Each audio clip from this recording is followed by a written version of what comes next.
مبروك يا اهلاويه، زي ما قلت لك قبل كده بالظبط. قلت لك ايه؟ حسام عبد المجيد فين؟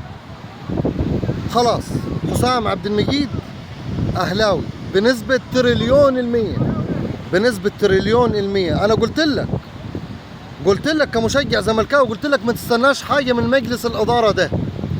قلت لك ده جاي يبيع اللعيبه ويصفي اللعيبه ويصفي النادي ويغرق النادي، ونبقى حصاله، ونبقى كل سنه المركز الثالث المركز الرابع، عشان تفسح مجال لبيراميدز. كله قابض، اقسم بالله كله قابض، كله قابض عشان يوسع المجال لنادي بيراميدز. حسام عبد المجيد طلع وقال لك، اخوه طلع وقال حسام مش عاوز يكمل في نادي الزمالك، ولديه طموح، ولديه مش عارف ايه، وطموحه اكبر. ماشي يا عم، ماشي يا عم حسام، روح طموحك، روح عادي مش مشكلة.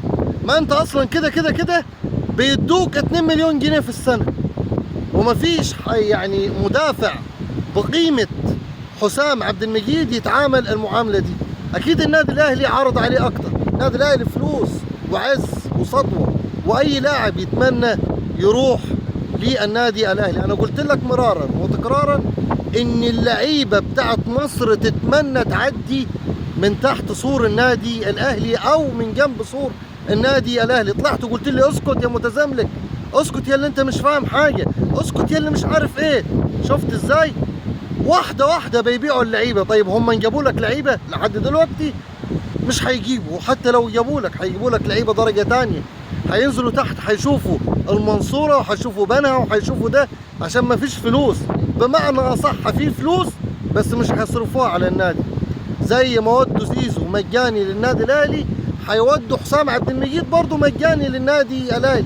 احنا بقينا في نادي الزمالك اكاديميه.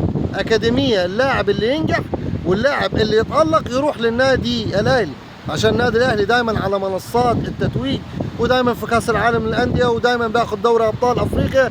انت على فكره السنه اللي ما خدهاش النادي الاهلي دي، اقسم بالله، وهنا بقسم بالله بالفريق والتيم ده بتاع النادي الاهلي، ما حد هيقدر يوقف النادي الاهلي.